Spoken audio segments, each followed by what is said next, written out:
Steven, in times like these, aren't you glad we have sports? Why is that? Kind of bury our head in the sand.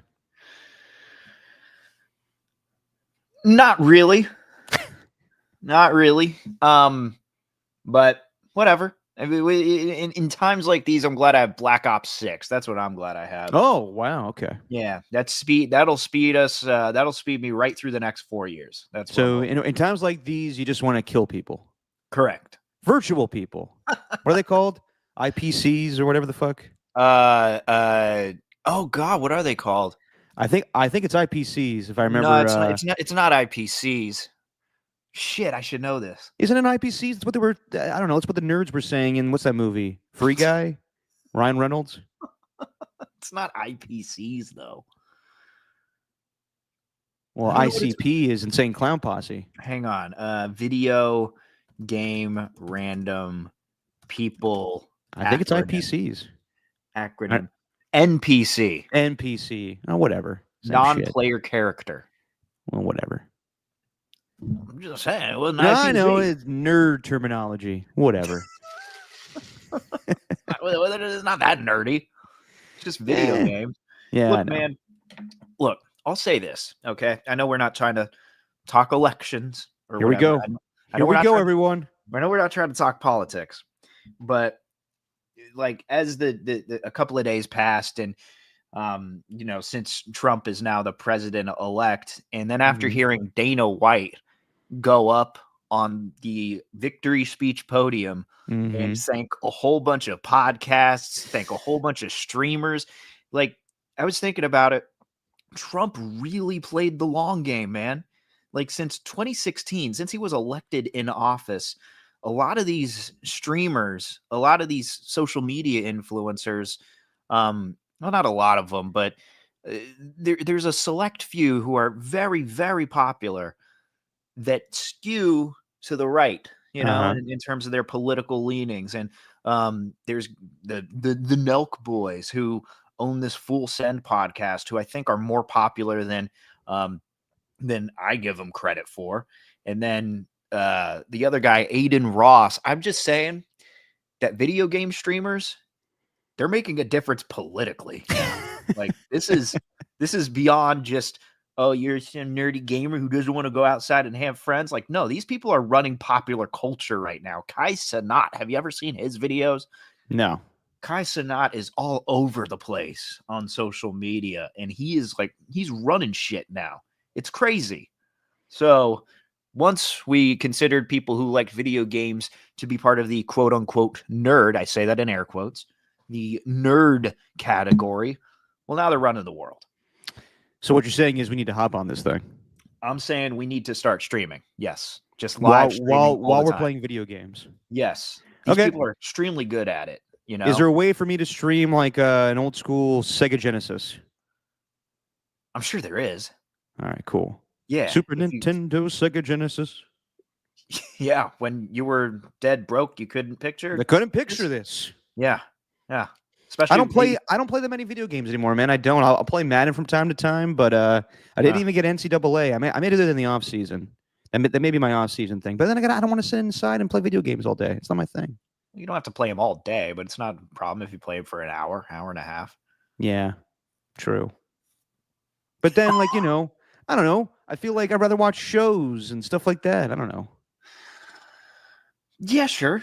And there's a delicate balance. I normally play a video game for balance. I play a video game for just a video game for 1 to 2 months, and then I kind of get tired of it. Then I go back to whatever I used to do, to regularly scheduled programming. I will say, whenever the hell Grand Theft Auto 6 comes out, I'll be all over that. I will get that game. Yeah, I'm a GTA type of guy. Although I kind of like the responses now when something major happens. Oh, this happened before GTA 6. Yeah, exactly. Like literally, you could say Donald Trump became president twice and got convicted on 34 counts of whatever before GTA 6 came out. You want to hear a crazy thing? Aaron Donald's entire career happened before GTA 6. That's crazy. Yep. That's crazy. I guess. It's been a solid 10 years. Damn. Yeah. Wow. When did GTA 5 come out? 2013. It was my last year of college. Wow. Yep. God damn, we've had a lot happen in those last 11 years. I do get a kick out of, I don't know if they're real or not, but the people who post a screenshot of the text messages from people who just got out of jail and they've been there for however long. And like, there's one guy I saw recently who at the beginning of the NBA season is like, he just got out of jail. It's been like 4 or 5 years or something like that. He hasn't heard anything. And he's a Laker fan. Then he's like, wait a second, who's Bronny? And then he's like, Bronny James, that's LeBron's son. He's on the Lakers now. What? Hold on. Why is JJ Redick on the sideline? You know? Hold on. You're questioning if these are real? Yes. Yeah, they're not real. They could be. I highly doubt they're real. But I get a kick out of that. I get a kick out of fake text messages. What's going on, everybody? Just your opinion, man. Stephen Langford is, what do you got, some boba tea there? No, it's just coffee. Oh, just straight up coffee. Okay, iced coffee? Well, pumpkin cream cold brew. Okay. Look, man, you can diss the pumpkin spice all you want to, but the pumpkin cream cold brew is elite. As a guy that doesn't drink coffee, can't hate. I give you all the how do you not drink coffee? Don't drink coffee. Don't chew gum. It's not my thing. You don't chew gum? Don't chew gum. Why not? Just don't like it. What don't you like about it? You chew it for a while, then you spit it out. What's the point? I don't know. To freshen your breath? Rather have a starburst. There's Tic Tacs for that. I'm not a big fan of Tic Tacs. All right. I'm not a fan of gum. Quick. Oh, wow. Yep. Not a gum chewer. Don't drink coffee. Those are my two, the weirdest things I'd say I do. What'd you say, Steven? No. By the way, Ernie 2 brings up a point here. And where the hell is everybody? Just Ernie 2 today. Was this too early for everyone? This is the real Derek Papa on the right. Yeah. So you're aware of the fake Derek Papa that pops up in our chat sometimes. Yesterday, there was maybe like 5 fake Derek Papa accounts in the Tolbert and Copes YouTube chat. Oh, geez. All like different, like there was, Derek Papa, D Papa Pops, and all of them promoting the podcast too, by the way. There was one guy named Perik Dappa. Perik Dappa? And like one guy being like, "Hey guys, be nice to my dad." I'm like, Jesus. And then I had to like pop in there and be like, "Okay, that's how you can tell that's not me." Like it's ridiculous. If anybody wants to know if you're talking to the real Derek Papa, the Derek Papa on the KMBR YouTube chat with the picture of me and Ice Cube, that's actually me. So it's the Derek Papa with the Ice Cube photo. Yes. Remember when back in the day Ice Cube came through and we were throwing up some West Sides? Where you're trying to look hard as hell without throwing up the West Side? Yeah. Oh, yeah. That's the third time I met Ice Cube. Ice Cube came to the studio last year with Tolbert and Copes, earlier this year, actually, for the Big 3. And then I met him before a Raider game. My dad introduced me to him, and my dad goes, Derek's a big fan of your music here, Cube. And then Ice Cube goes, "Oh, yeah?" And I go, "Yeah." And that was really embarrassing. Are you on a Cube name basis with him? Like, can you call him Cube now? I call him O'Shea. You call him O'Shea? We're on a first name basis. You're on a first name basis. Yeah. Because I always thought that was really cool with like Saturday Night Live people, how they all call each other by their last name. Like from the 90s. Like whenever they talk about Chris Farley, Sandler, Rock. Yeah. It's always that. Like, oh, when I met up with Spade. Like I always thought that was really cool. They're on a last name basis. And I think people who know Ice Cube are on a Cube name basis. Well, I mean, what would you call him? Ice? Yeah, that's a little weird. You got to call him Cube. Call him Cube. But does anyone ever call him Ice Cube? I feel like that's really awkward. Hey, Ice Cube. Ice Cube? Okay, well, like if you were to meet Method Man, you just call him Meth. Yeah, I guess. If you met Snoop Dogg, you call him Snoop. If you met 50 Cent, you call him 50. Yeah. Like, I don't mean to do a little drop here as Ernie 2's doing here, but when I would text E40 or Mr. Fab, I would say, "What's up, 40?" or "What's up, Fab?" That's how you do it. It's a good way to do it. I Yeah, think. Well, you could do it like John Curley way, who my man. called Oh, Ice Cube. Hey, what's up, Ice Cube, my man? what's going on, buddy? Yeah. By the way, so I asked John Curley to tape a interview with Tom Tolbert yesterday, early in the morning, one of his gambling guys. Mm-hmm. Tom then calls me and he goes, "Dude, your guy Curley, he's killing me with the buddies. Oh, Every other word was buddy." And I'm like, "Well, it's either that or my man with Curley." And I told him that you're not a big my man guy, so he just did the buddies. oh no. And then Tom's like, "Yeah, I hate that too." And then I'm like, "Well, it's either one or the other, man. You can't have it both ways." And he goes, "No, I don't want either." And I'm like, "Nope, that's the way it is with Curly. You're either getting a buddy or my man." And then I shout to Curly, I'm like, "Hey, Curly, Tolbert wasn't digging the buddies." And he's like, "Well, he's not getting my man for me, so he's got to choose one or the other." I knew right away what he was going to say. What about? Well, what does Tom like being called then? Is it just Tom? He's not big on. Dude, man, Tom, Yeah. Byron. Like if I was Curly, I'd be going all over the place if he doesn't like my man or buddy. I'd be calling him Chief. Yeah. I'd be calling him Pal. Yeah, I like every other nickname in the book. I liked how passive aggressive Curly got with the buddies. Is Curly mad at me, by the way? No, why? Because anybody. I sent him a Twitter direct message and he didn't send one back to me. And it's one that I think would have gotten a giggle out of him. Or does he just not know how to open the direct messages on Twitter anymore? That probably is the case. No, I will make no. You know, Curly's not like that. He probably saw it and just couldn't respond. He's busy now these days. As I He's asked keep Brian Murphy in line. As I asked the question, I realized how ridiculous that sounded. John Yeah. Curly and mad in the same sentence. No. Yeah. Although I will say, when my man gets mad, he gets mad. Oh, he does. But it takes a lot for him to get mad. Yes. Yeah. The Irish construction blood. Oh yeah. Starts to ooze. As in Not literally. in the words of John Curley, he goes, "You want to get thick? I'll get thick."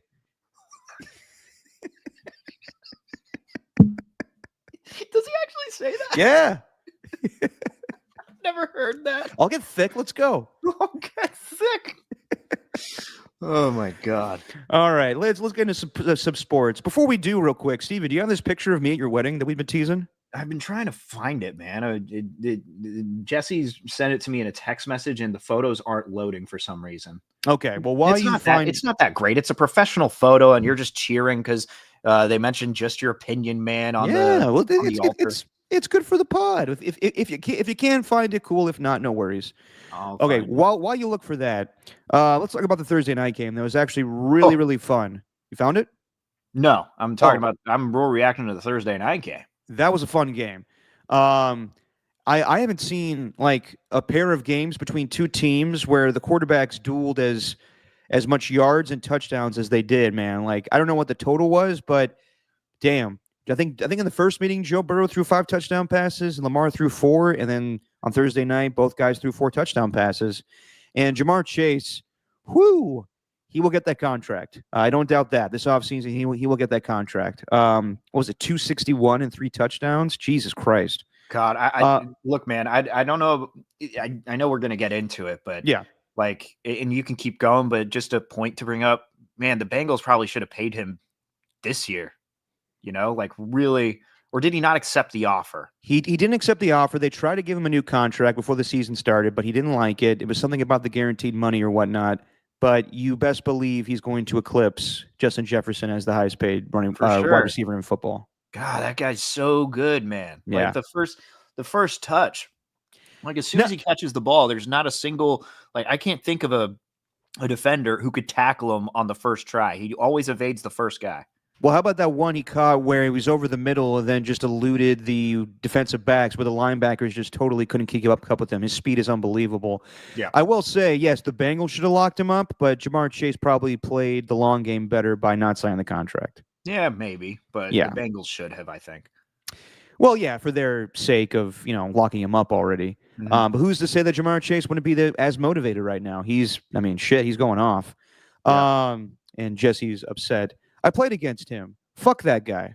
But the game itself, I picked the Bengals to win. It looked like they were gonna have the victory. They were up 21-7, and then Lamar Jackson just explodes. I mean, really, what got him in that game was the Tyus Wallace touchdown, where he, bounces off a defender and goes like 92 yards for the touchdown. Yeah. So it was a back and forth offensive battle. The Bengals, they try to get better defensively. Our guy, Trey Hendrickson, had 4 sacks against the Raiders, but their defense is not very good right now. And, man, going from a possible head coach candidate to, I would say, maybe on the hot seat of losing his job this year, Lou Anarumo, I believe is how you say his name. I don't know about him going forward with the Bengals with how their defense is playing the last 2 seasons here. But the big story was the final play where the Ravens are up 35-28. Yeah. Bengals scored to make it 35-34. And I will say, if we all got on Todd Bowles for not going for 2 against the Chiefs, then I think that Zach Taylor did the right thing by going for 2. However, the play call, not amazing. You could have done more, you could have more options there. It was just let's just throw to the tight end because he's the least, the guy you least expect to catch it in that situation. They could have done more there. I guess Jamar Chase was in a good matchup there, but I didn't love the play call. And if we're being really honest, the referees totally missed a face mask and a defensive holding on the play.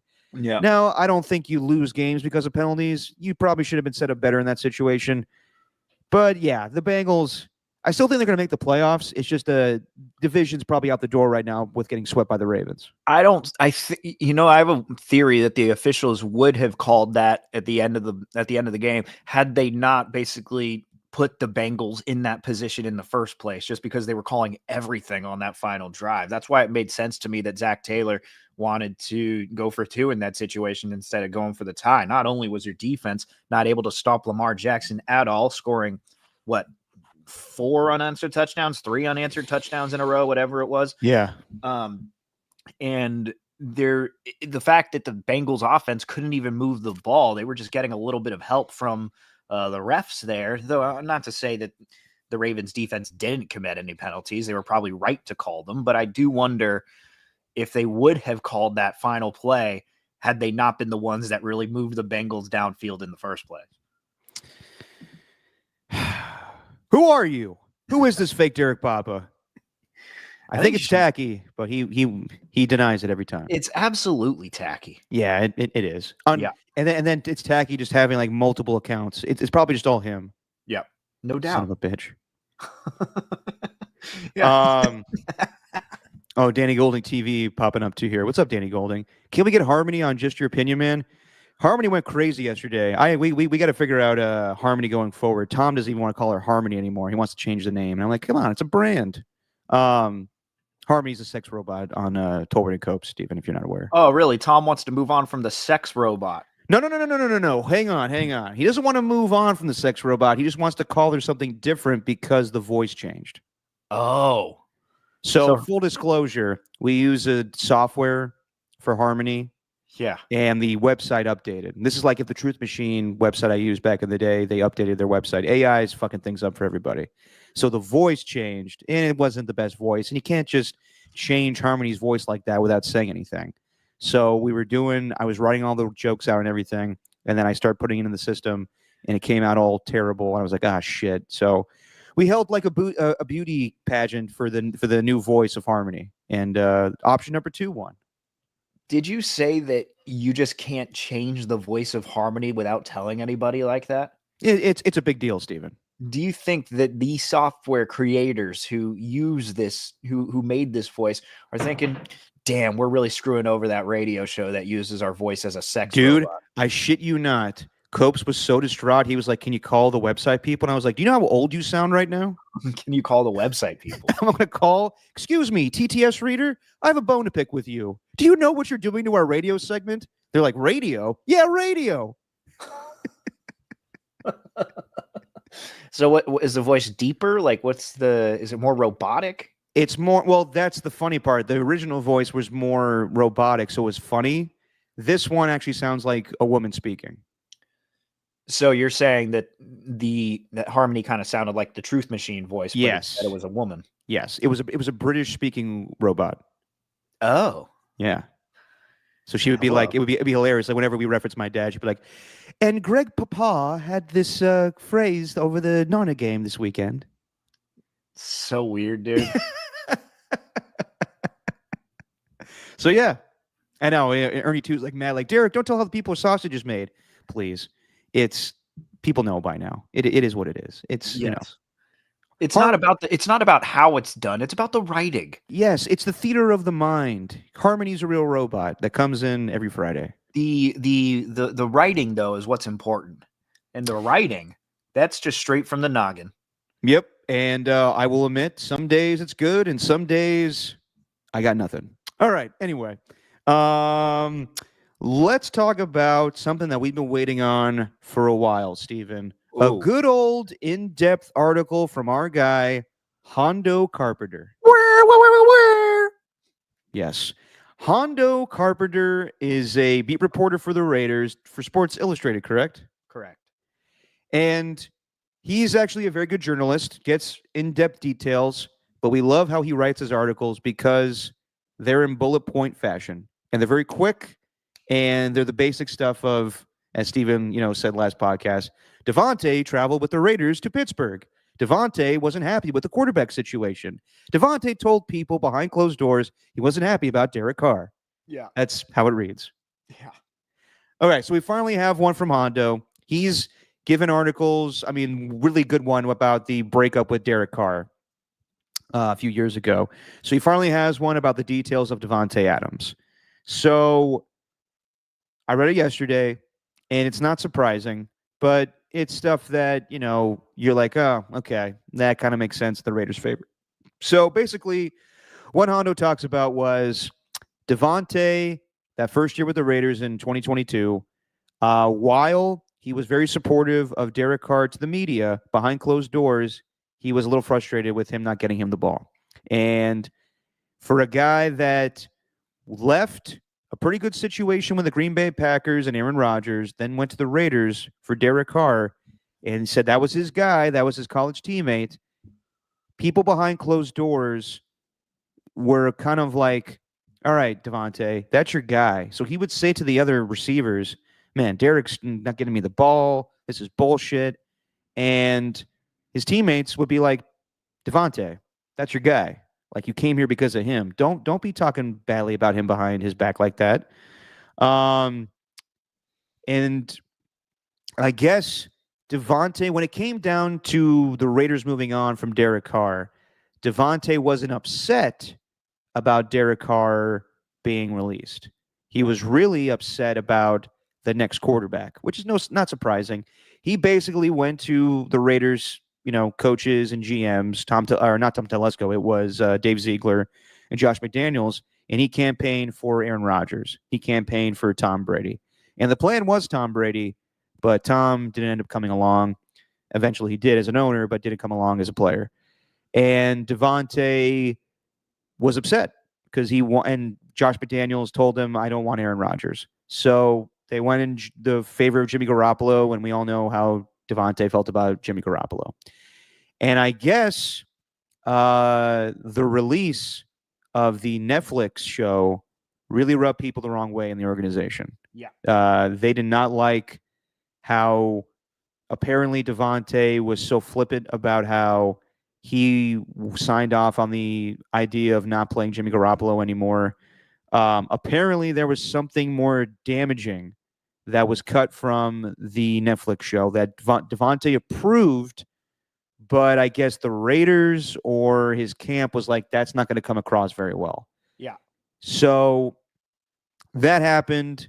Is there anything specific you wanted to get to, Stephen? I know you have the article up right now. No, it's just like it's a scathing article on Davantae, and there's the idea that obviously, like you mentioned with Carr, and then in the middle of it, also talking about how he was like, I don't want to say jealous, but he was envious of Jacoby Myers because he was getting all these open looks and Jacoby was balling and Davantae wanted to be the number one guy. So he's like complaining even after a win to get him the ball more, get him the ball more. He had a huge part huge role in bringing in Luke Getsy. Obviously, Luke Getsy has been let go. So it's a scathing article, man. And I guess like, you know, keep going. I'll kind of share my overall thoughts at the end of this. So as far as last season, Davantae was upset. I remember you and I were talking about it after the Green Bay game and the New England game, where even though they won the game, Davantae came out and said it's not looking good. And he never said, like, I need to get these amount of catches or these amount of yards. He was just upset the offense wasn't really clicking. But his team took it a different direction. Apparently players were like, dude, we're winning. Why are you complaining? So he was supportive of Antonio Pierce, and I guess he really was supportive of him because he thought that he would help him in the offseason by getting a quarterback that would help him. And maybe he'd get more targets and receiving yards and touchdowns. And Davantae was not happy about the Gardner Minshew signing. So OTAs, he kind of doesn't show up. It's because of he has a new daughter, I believe, or son, whatever it was, this offseason. But Davantae also, it rubbed people the wrong way when he would share pictures of himself at a car wash, and he was supposed to be at practice.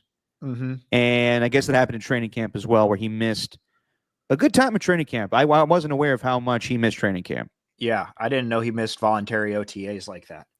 Yeah, while we were all focused on Aaron Rodgers not showing up because he had a trip to Egypt, I guess Davantae. Yeah, Brandon Ayuk. Davantae was gone. So then preseason comes around, and Antonio. One sec. Go ahead. Let's get to a couple of these. Let's get to a bullet couple points. Of these quotes, at least from the OTAs portion of it. Yeah. Adams posted a video of him washing his car. One team source said, "I guess his comments to you at the Super Bowl of this is going to be fun. Getting to work was just Tay talk." And that's a reference to Antonio Pierce, I believe. And then Adams' actions basically had him had teammates thinking he moved on mentally. Yeah. Or at least the teammates started moving on mentally from him.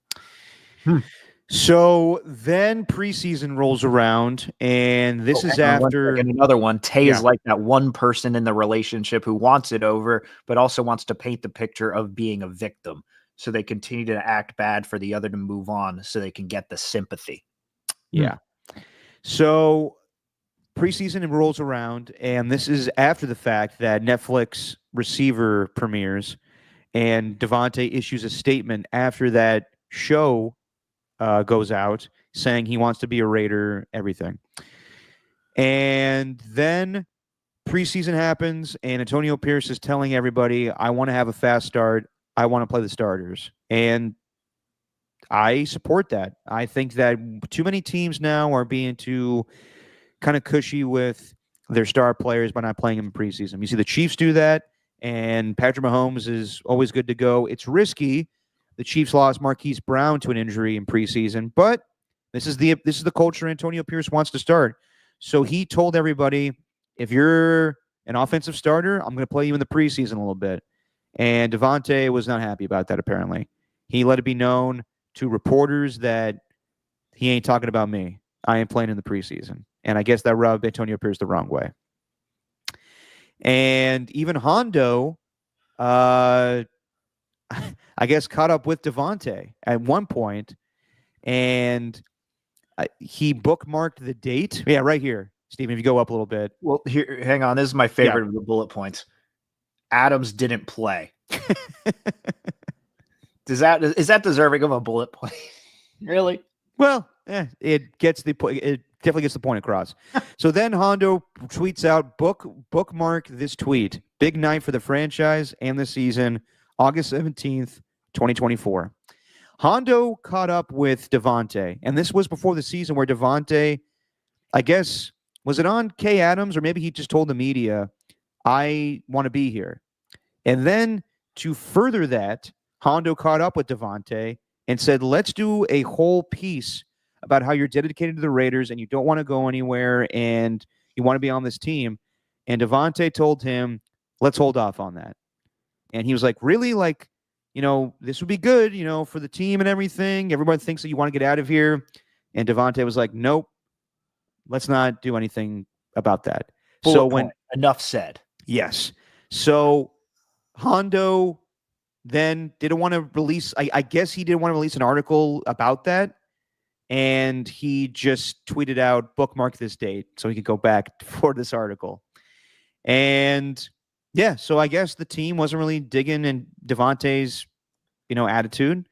The season starts. He has a great game against the Baltimore Ravens, and then he doesn't have a good game. People think he's half-assing against the Carolina Panthers.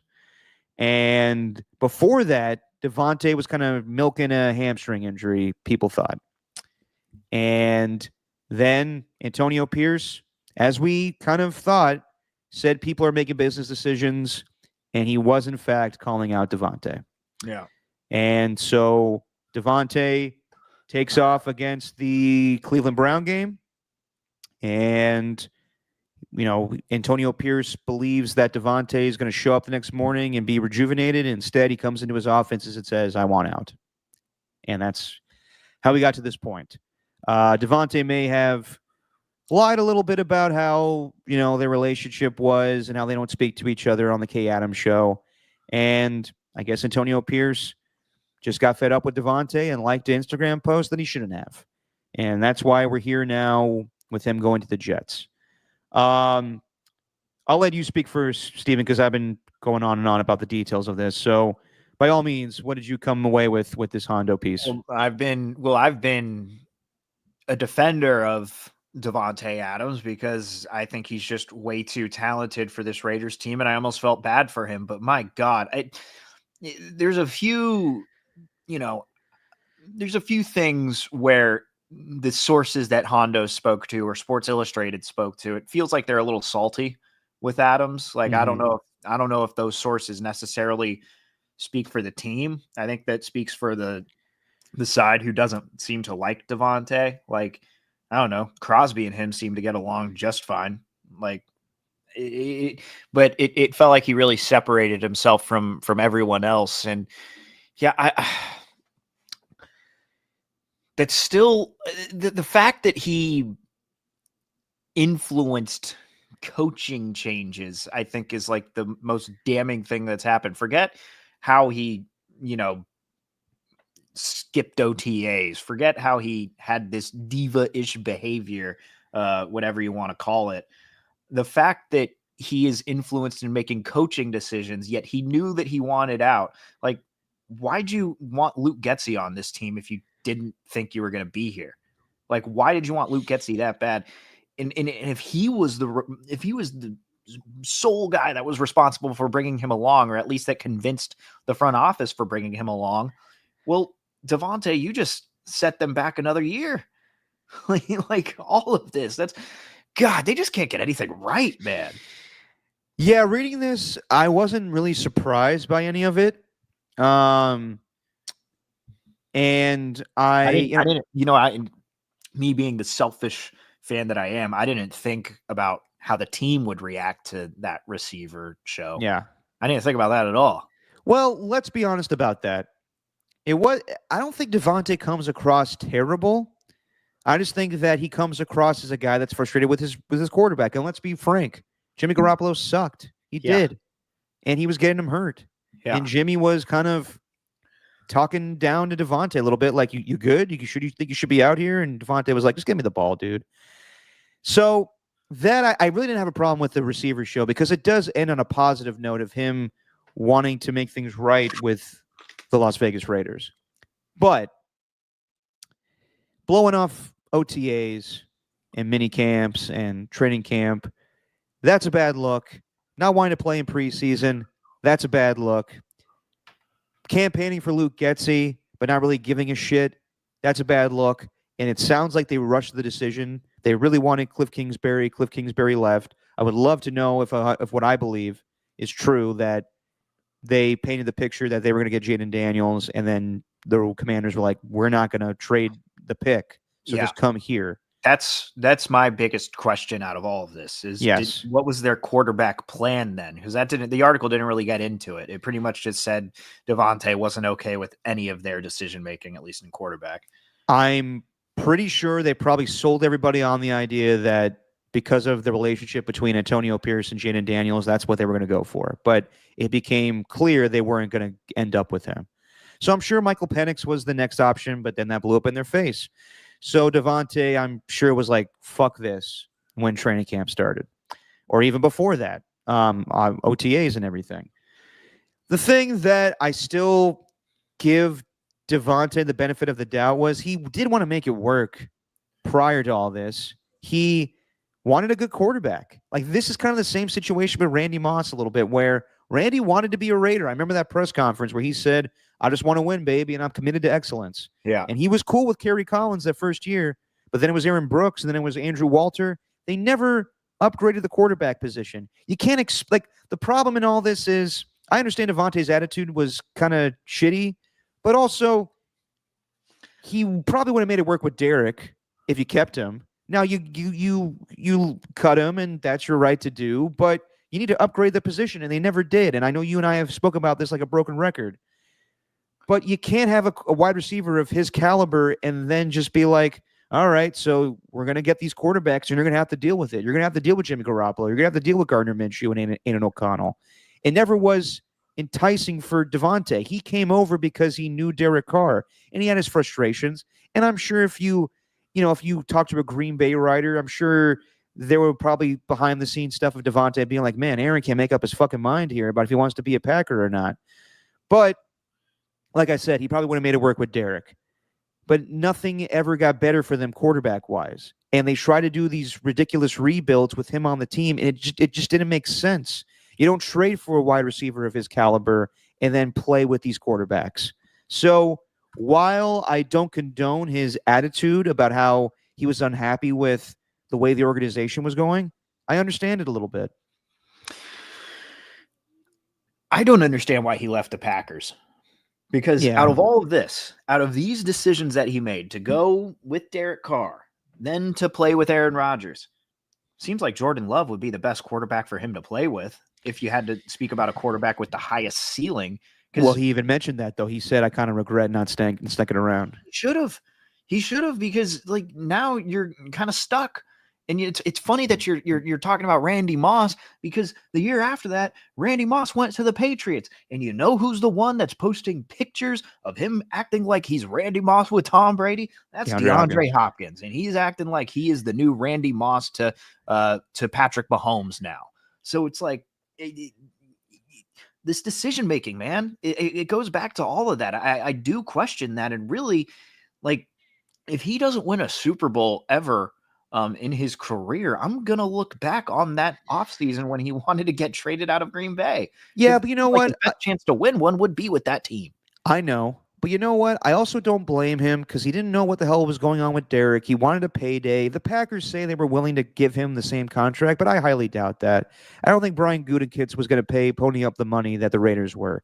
And if you ask Davantae, okay, do you want to go to the Raiders? That's my childhood team. Okay. Do you want to get paid to be the highest paid receiver in football? Yes. Do you want to play with your college quarterback, one of your best friends? Okay, I'll sign off on that. That sounds pretty good to me. I get it. I get why he left. But the Raiders never made it enticing for him when they cut Derek Carr. And Davantae had a great season in 2022. He was a first-team All-Pro wide receiver. And then it all got shitty for him after that because the quarterback was not very good. So, yes, I understand fans' frustrations because he wasn't all in, but the organization wasn't all into him as far as making him the best possible wide receiver and the team having the best possible success at quarterback. No, it was a. I mean, you're putting all these ingredients to make a shit sandwich. Really, like it just wasn't going to work. No. Like it didn't seem like anyone was on the same page. It sounds like Davantae went to the Raiders and thought just after one season, like he would be the leader of the team and could just do whatever he wanted. But it didn't look like the teammates viewed him that way. The Raiders front office didn't give him a quarterback after Derek Carr, though. Like with his influence on the coaching decision and how outspoken he was about AP and Luke Getsy, like I gotta believe that he had a hand in getting Derek Carr off the team. Like, I know it's his best friend or whatever, but like that article is insinuating like he knew that it wasn't going to work, and that all this stuff that he said in front of the media was very calculated, just because he essentially said, I'd love to have Derek on the team, but I'm still going to be a Raider. Like, I've wanted to be on the Raiders before Derek got there. So he was painting himself out to be like the guy who was distraught over the Carr thing, but I don't think he was. No, I get that, because probably he wanted Aaron, or he wanted somebody that's the biggest thing with the Hondo Carpenter article 2 years ago was that people in the locker room thought less of Derek after, what was it, that one game where he was like, you don't know what it's like to go to sleep at night and wake up with these injuries. And they didn't like how preachy he was in the, the media and press conferences. I mean, you're seeing it right now with Michael Thomas and him. They basically, I think a lot of Raider players thought that Derek couldn't handle the scrutiny that Josh McDaniels was giving him of like, this is what it takes to be that type of quarterback. This is what I saw with Tom Brady. Derek, you're not doing the same things. And Derek was like, sorry, I do things my way. So, yeah, this is where the Raiders are now. And you know what's funny also, too, about that article at the very end? The rumors of Davantae wanting to play with Derek again in New Orleans, some unnamed sources laughed at that and said, you got to be kidding me. Like, they weren't buying that shit. So he wanted to be with Aaron the whole time in New York. And who knows? I could very well see the Jets just cleaning house and cutting Aaron Rodgers, and he retires, and cutting Davante Adams. It'll be interesting to see where Davantae will go after that. Or if it's a success and they make the playoffs, then they'll stick around probably. But I'm not surprised by most of what was written. All I know is the Raiders are trending in a bad direction for the rest of the season. And it's pretty clear what their intentions are.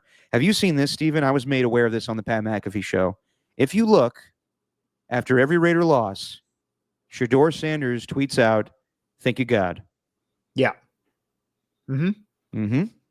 What do you think of that? Because, look, man, I'm not going to act like I watch enough college football.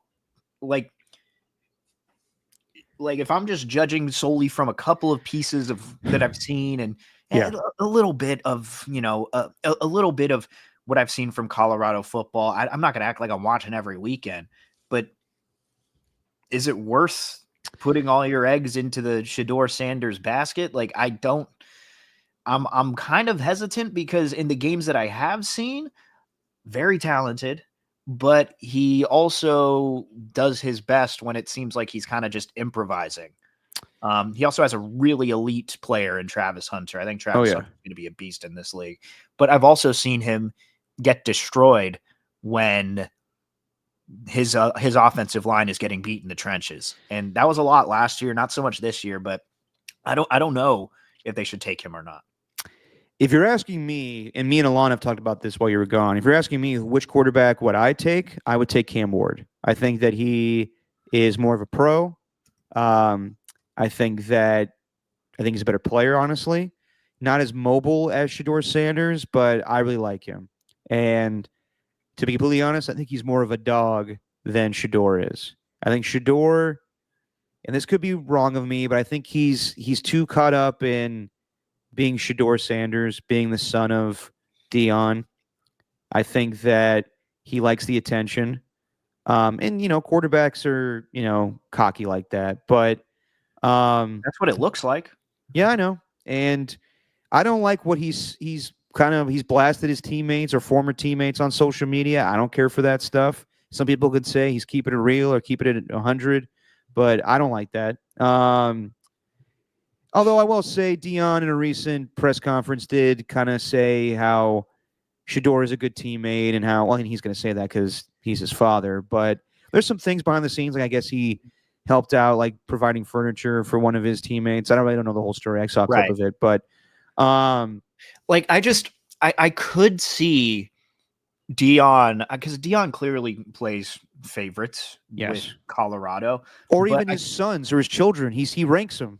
But I could also see him telling Shedeur, like, dude, like we could get away with this in college football. Like you could be all about you, but this is the NFL now, man. Yeah. Like you got to be about the team. Like this is a different ball game. You're no longer the star. Like all these dudes were stars at their college, at their respective schools when they were calling up, and they've been in the league for 5+ years. Like you gotta gain their trust. You can't just expect you're gonna go in there and be the number one guy. Yeah. Like, so I think his dad could. I think Dion would set him straight in that regard. And God damn it, Shedeur is accurate. When you look at the numbers, I mean, 73% completion percentage. Yeah, that's pretty damn good. Yeah, I agree with you 100% on that, Stephen. I do think that Dion would be valuable to him at the next level and being more humble. Even though Dion, you can debate if he was humble in the NFL. Well, he definitely wasn't, but he also was one of the greatest athletes that we've Yes. ever seen. So he had a reason to be. Yeah, but as he's gotten older, I actually thought Dion was very good on TV, despite all the catchphrases and whatnot. He kept it real, being like, you're not as good as you think you are. You got to be told this or that. He'll definitely tell his son what's up, and I think Tom Brady being there will help as well. It depends on the coach, though. I don't know if Antonio Pierce is the best guy for that going forward. I think maybe more. I mean, Antonio Pierce could be a hard ass for all I know, and at times it looks like it, but maybe more of an established coach like Mike Vrabel would help. And like I said last podcast or whatever it was, maybe 2 podcasts ago, I do think getting Pat Shurmur as his offensive coordinator would help to, like, this is what we did in college. This is what you're good at, but we got to do this at the next level. So he knows his strengths and weaknesses. I don't think it's a bad idea. It just has to, you have to be ready for what's going to come with it. There's going to be a lot of attention. If things don't go well, how is Shedeur going to handle things? Because, most of the time, that's why I think Caleb Williams is not, boisterous or like he's upset when the Bears lose because of a Hail Mary, but also he's not going to air out his teammates because he lost at USC. So he's kind of used to it a little bit. With Colorado, yeah, Shedeur's lost some games, but, if it's going to be like a continuous thing, like, when first-year rookie quarterback, sometimes the success is not going to be there. It's not always C.J. Stroud or Jaden Daniels. So should the Raiders, if they don't get the first overall pick, should they trade up? Like, let's say the Patriots get the first pick and Tom Brady makes a call to Robert Kraft. Yeah, absolutely. Absolutely, they should do that. But you have to get the right receivers. You have to get everything. There are going to be some growing pains. I don't think it'd be a bad thing if they got Shedeur, but you have to be careful of what else comes with that. Well, if he is a head case and he's calling players out, that's one thing. I'm not worried about that. But when you mentioned Caleb Williams, I am more worried about them building the right system around him and getting him the right coach. Because to be honest, I think the Raiders kind of set a precedent in terms of them just firing their coach mid-season. Mm-hmm. Like, I wouldn't be surprised if Caleb doesn't have I'm not going to say lights it up against the Patriots, but if Caleb doesn't have a performance where he looks exponentially better than he has over these past few weeks, like, I wouldn't be surprised if Shane Waldron might be on his way out because the team's starting to show frustration. Yeah. He's clearly not the right guy for Caleb Williams. And I think there's still a ton of untapped potential there. So I think I'd be more concerned if they do draft Shedeur about whether they get the right offensive coordinator for him and get the right system, as opposed to, I mean, I'd put that at the top of my concern list. And then I'd put probably second, him kind of turning into, well, a guy who's not afraid to call out teammates. Yeah. No, I mean, that's why I think Pat Shurmur would be helpful. But you don't want to coddle him too much. And yeah, to your point with Caleb Williams, we talked about this last time. James Pappas, a good friend of ours who's a diehard Bears fan, the biggest concern with them is coaching. And they think they have a good roster right now, but they don't like the Bears fans do not like Eberflus. They don't like Shane Waldron.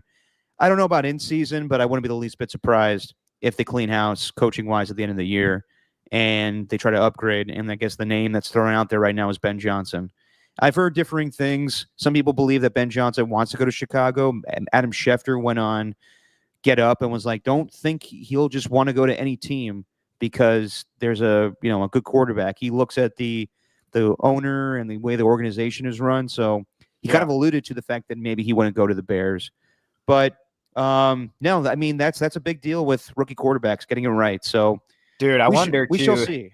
You know, another thought popped up too. I was just thinking of like who the Raiders got, who's kind of who's thriving right now. What do they got in the future? Well, one guy is Jackson Powers Johnson, and Yeah. look, man, with the way that the fan base is talking about him, the coaching staff, reporters, I think they're going to keep Jackson Powers Johnson around a long time. Oh, And I think so too. Because centers are fairly cheap as far as offensive linemen go. I think he'd be absolutely worth a contract extension. I wonder what his thoughts are on Shedeur, because he was a senior when Shedeur was a freshman, and that's when Oregon and Colorado were kind of clashing. And just playing for clicks. I don't know. JPJ is also a guy who I think would probably get along with just about anybody. Yeah. Like seems to be like the greatest person alive.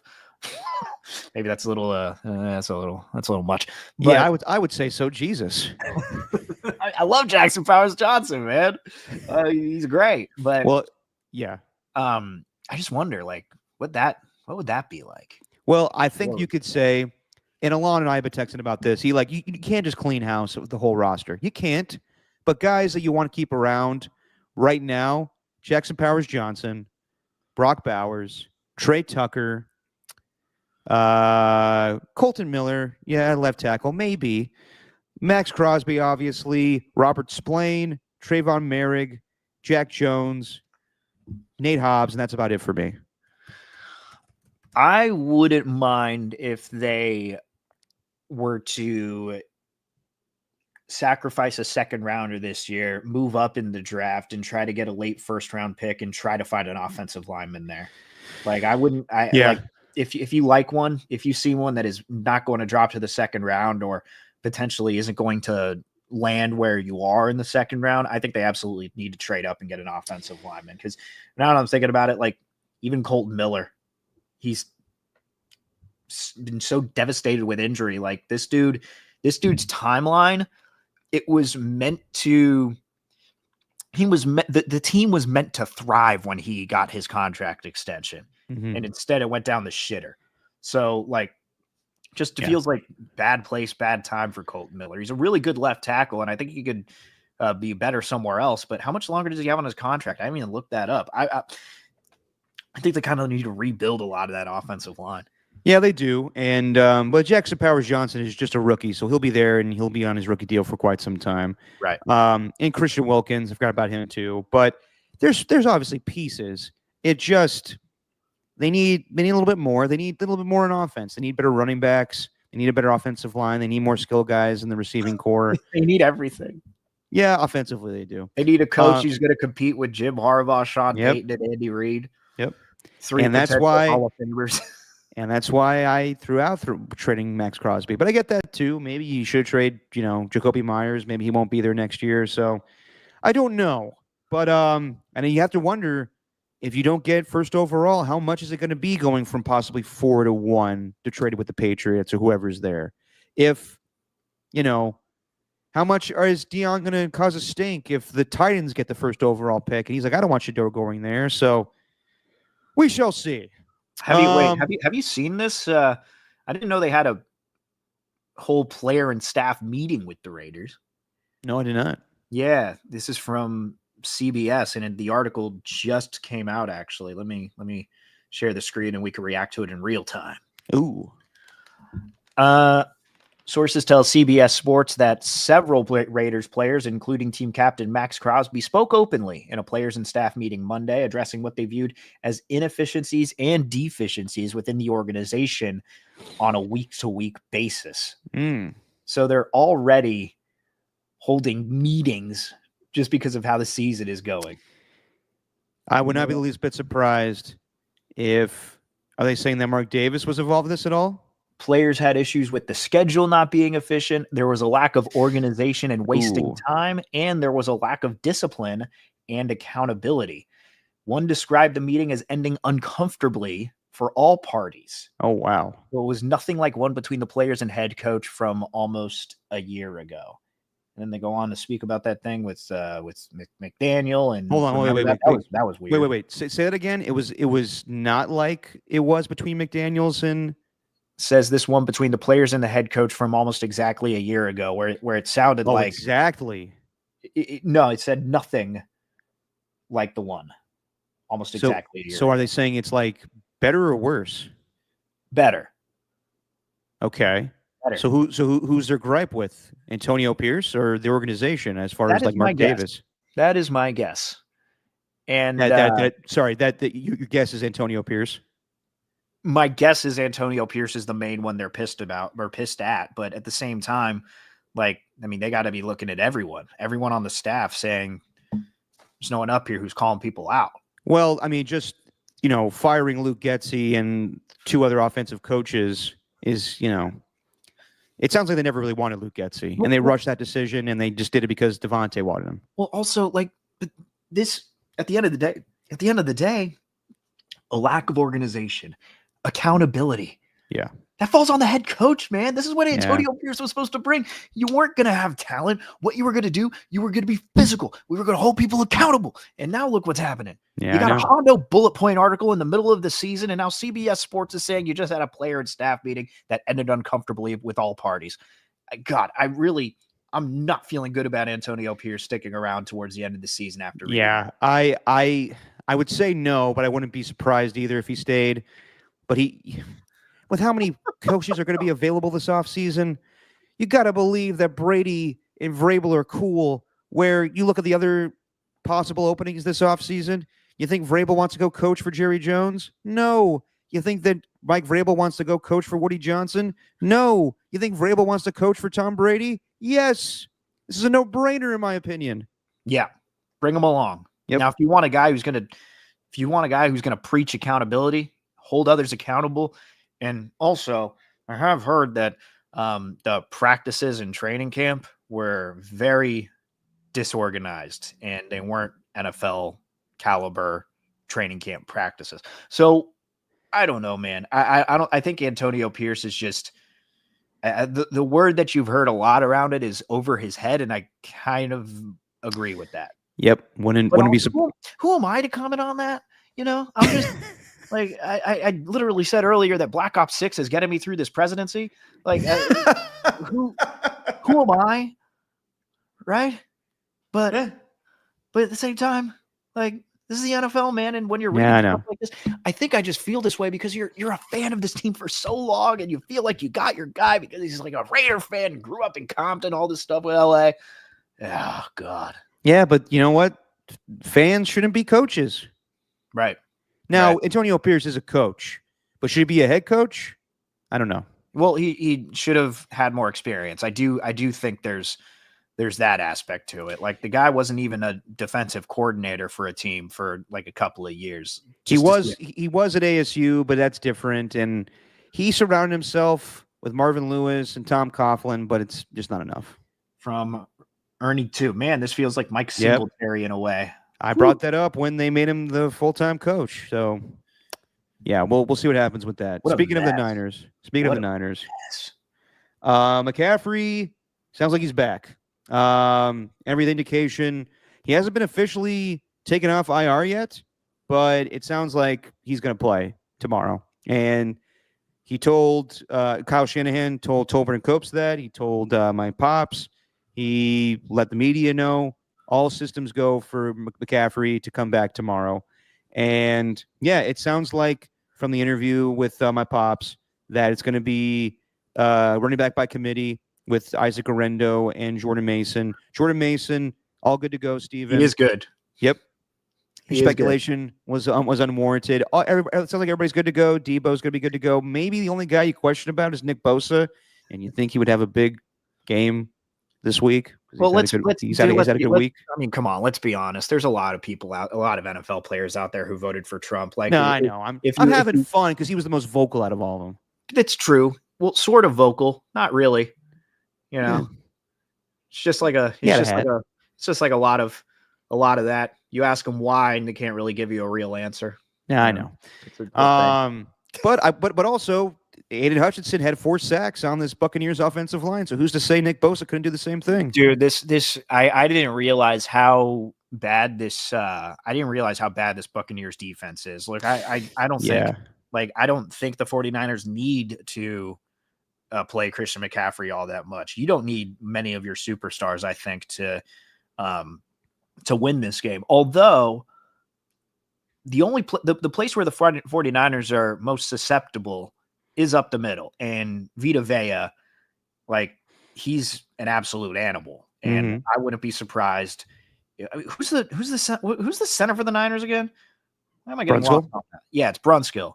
Like, we've seen Brunskill kind of getting eaten alive in the middle. So yeah, but we've seen this offensive line take care of things against the Buccaneers in recent years, and they are very strong with double teams and stuff. Yeah, and they're very smart, and they're probably going to put an emphasis on stopping Vea out of everybody. Yeah, so there's probably not much to worry about. Look, I think stylistically, matchup wise, I think the 49ers should easily handle the Buccaneers, especially when they don't have Mike Evans or Chris Godwin out there. Yeah, and that's the biggest thing. This team has not looked the same since both those receivers have gone out. Baker Mayfield's leading the league in touchdown passes, or tied with Lamar Jackson from Thursday night now.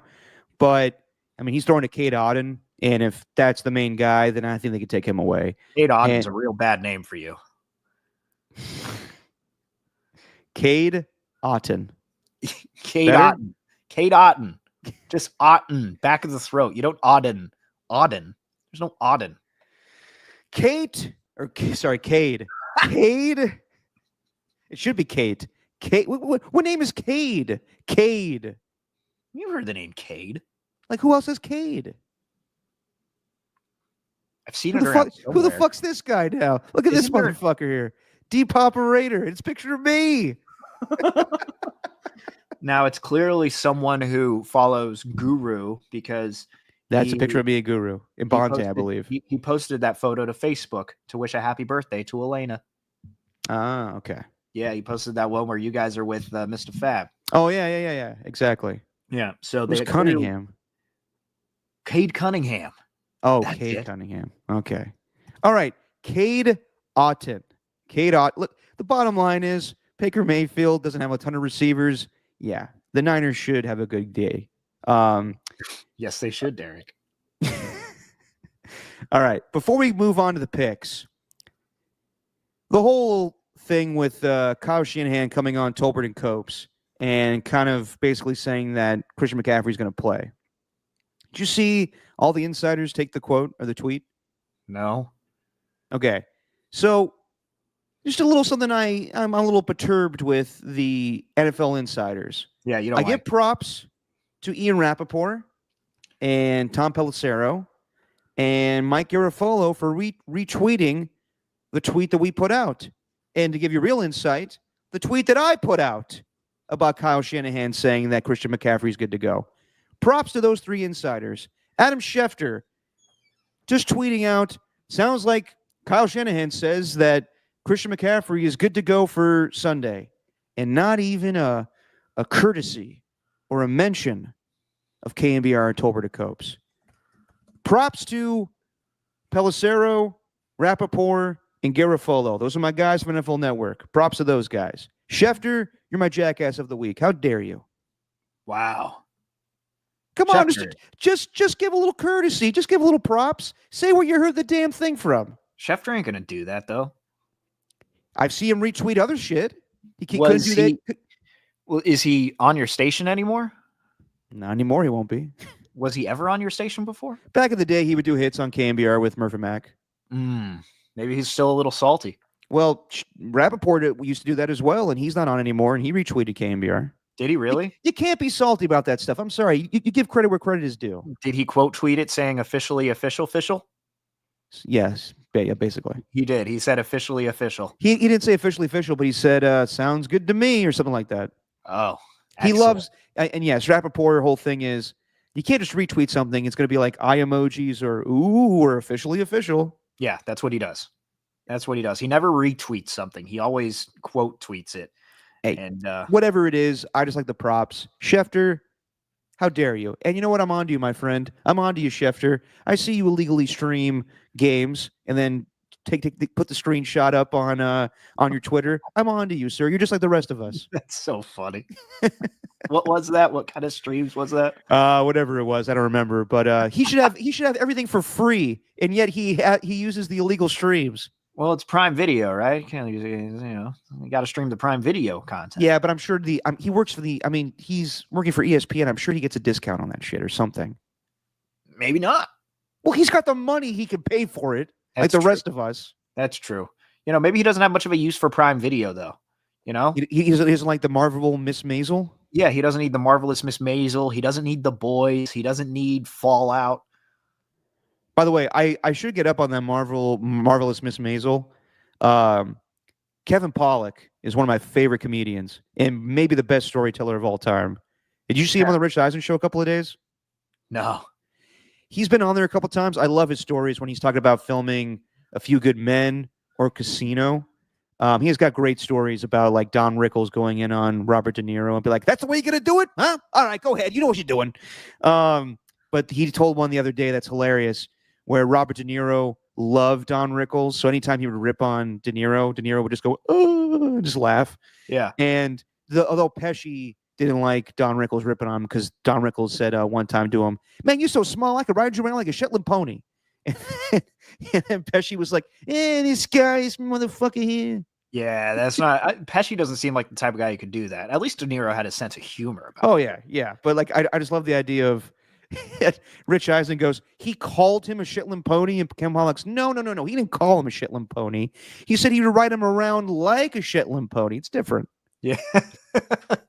Don Rickles could go at anyone, and it'd be okay. Yes. Yes. Mr. Potato Head. Yes, Mr. Rarely Potato said Head. anything in the Casino movie, too. He's just there. He is. But everyone should go back and watch his shows on Johnny Carson, where he just literally shits on Frank hockey puck. yeah. You love that phrase. And by the way, Pesci got his revenge because I think I remember a Casino. He throws a phone at Don Rickles. Correct. Yes. Yeah. Also, watch Don Rickles on with Denzel on David Letterman. It's all time. I don't think I've seen that one. Yeah, he was promoting a documentary, and he's sitting there with Denzel. Denzel's just cracking up the whole time. It's amazing. Okay, I'll watch that. Yeah. All right, let's get to our picks, Steven. A little something we call wins or wings. Hold for music. We need to get real music. I'm tired of this royalty-free stuff. I mean, you could do the Hard Knocks theme. It's in there. Maybe later. Okay.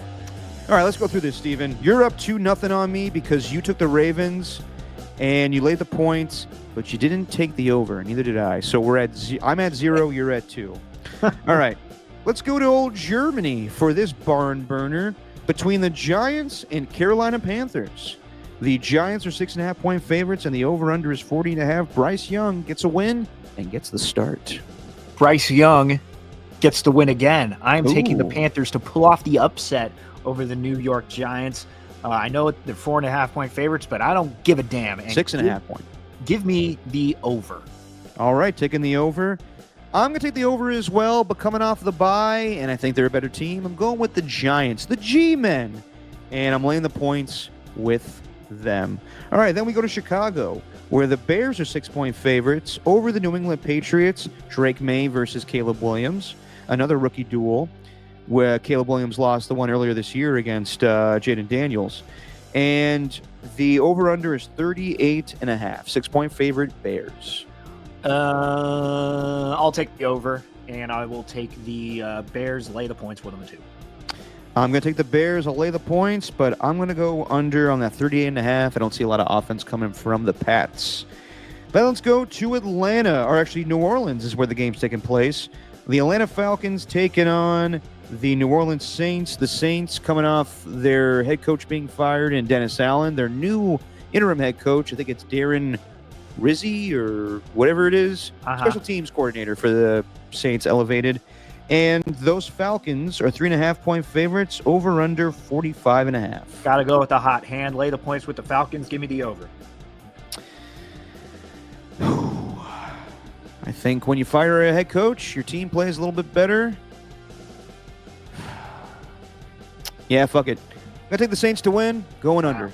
Wow. Yep. I'm crazy. Then we go to Minnesota, or actually, then we go to Jacksonville, where the Minnesota Vikings will be going to. And it sounds like Trevor Lawrence will not be playing in this game. His shoulder hurts too much. So it's going to be Mac Jones. And the Vikings are 7-point favorites, over under 43.5. Lay the points. Give me the under. Yeah, same here. He's pretty Vikings win. Yeah, lay the points, going under. Then we go to Kansas City, where the Denver Broncos are underdogs against the undefeated Kansas City Chiefs. 7.5-point favorites for the Chiefs, over under 41.5. I'm going to lay the points with the Chiefs. I think they're going to come off of last week's game overtime, and I think they're going to be I think they just want to get a convincing win over their rival at home. So lay the points with the Chiefs, and I'll take the over because Bo Nix has been surprising some people. You know, I will go with the Chiefs. I'm going to lay the points, but I'm going to go under. Broncos don't do well against the good teams.